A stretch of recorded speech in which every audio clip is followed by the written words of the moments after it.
ପୂର୍ବ ଭାରତର ବିଶ୍ୱ ପ୍ରସିଦ୍ଧ ଚନ୍ଦନେଶ୍ୱରଙ୍କ ଚଡ଼କ ପର୍ବ ଆସନ୍ତା ଏପ୍ରିଲ 3 ତାରିଖରୁ ଆରମ୍ଭ ହେବ। ଏନେଇ ଚନ୍ଦନେଶ୍ୱର ଯାତ୍ରୀ ନିବାସଠାରେ ଜିଲ୍ଲା ପ୍ରଶାସନ ଓ ସେବାୟତଙ୍କୁ ନେଇ ଏକ ଗୁରୁତ୍ୱପୂର୍ଣ୍ଣ ବୈଠକ ଅନୁଷ୍ଠିତ ହୋଇଯାଇଛି।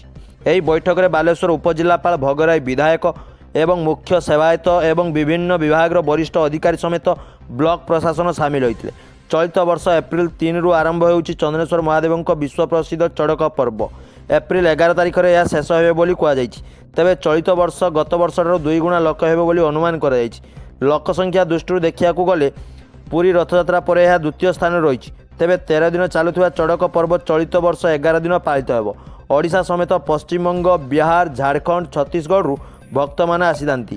ସେମାନଙ୍କ ସୁରକ୍ଷା ପାଇଁ ସ୍ୱତନ୍ତ୍ର ନଜର ରଖାଯିବ ବୋଲି ଜିଲ୍ଲାପାଳ ପୋଲିସ ବିଭାଗକୁ ସଜାଗ ରହିବା ପାଇଁ ନିର୍ଦ୍ଦେଶ ଦେଇଛନ୍ତି।